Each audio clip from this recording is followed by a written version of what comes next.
اگر اوجڑی کو اچھی طرح صاف کر لیا جائے تو پھر کھا سکتے ہیں یا پھر بھی نہیں؟ تو اس کے لیے جواب ہے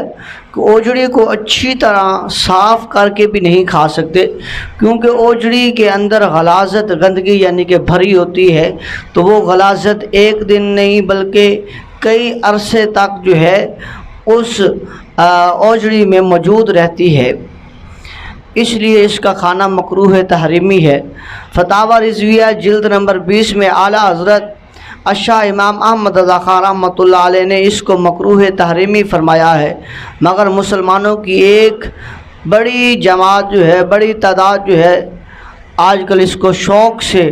کھاتی ہے۔ اور جہاں تک تعلق ہے اوجڑی کا صاف کرنے کا، تو کھانے والے جو ہیں وہ بھی اس سے جو ہے وہ بچیں تو زیادہ بہتر ہے۔